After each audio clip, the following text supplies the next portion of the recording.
হে আল্লাহর নফরমান, পাপে নিমগ্ন। যখন আল্লাহ আপনাকে শাস্তি দেন দুশ্চিন্তা ও পেরেশানি, পাপ ও অবাধ্যতার কারণে, সেটাকে আল্লাহ কোরআনে বলেছেন লঘু শাস্তি। আল্লাহ তাআলা কেন বড় শাস্তির পূর্বে ছোট শাস্তি আরোপ করেন? যেন আল্লাহর দিকে আপনি ফিরে আসেন। যখন আপনি আল্লাহ তাআলার নফরমানি করেন, আল্লাহ থেকে দূরে সরে যান, তখন তিনি পেরেশানি চাপিয়ে দেন। এটাকেই আল্লাহ তাআলা পবিত্র কোরআনে আল আযাবুল আদনা বা লঘু শাস্তি বলেছেন। কেন বলেছেন শুনুন। لنذيقنهم من العذاب الأدنى دون العذاب الأكبر لعلهم يرجعون ظهر الفساد في البر والبحر بما كسبت أيدي الناس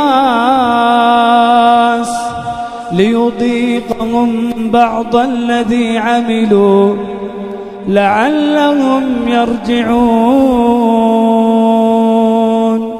আমরা বলেছিলাম যখন আপনি তওবা করবেন, এটা আপনার প্রথম প্রাপ্তি এবং আল্লাহর পক্ষ থেকে প্রথম উপহার, আর এটা জান্নাত। জান্নাত এটা কি যথেষ্ট নয়? শুধুই কি জান্নাত? না, যেমনটি আমরা আলোচনার শুরুতেই বলেছি, স্বাচ্ছন্দ্যময় জীবন, আখিরাতের পূর্বে দুনিয়ার স্বাচ্ছন্দ্যময় জীবন। من عمل صالحا من ذكر أو أنثى وهو مؤمن فلنحيينه حياة طيبة وأن استغفروا ربكم ثم توبوا إليه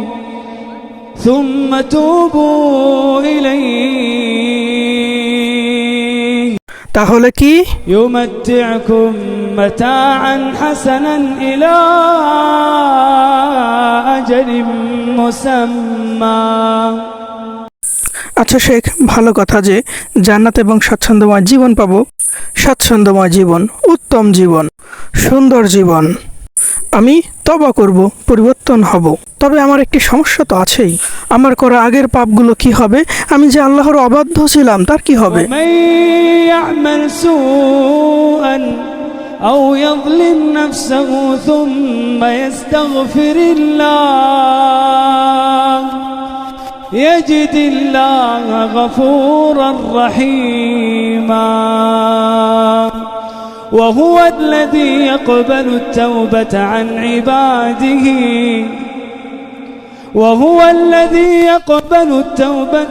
عباده ويعفو عن السيئات।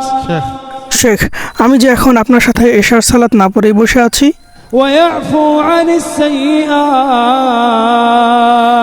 ধরুন আমি অপবিত্র অবস্থায় বসে আছি, ويعفو عن السيئات আমার পকেটে মাদক আছে, ويعفو عن السيئات আর জিনার গুনাহ, ويعفو عن السيئات ويعلم ما تفعلون।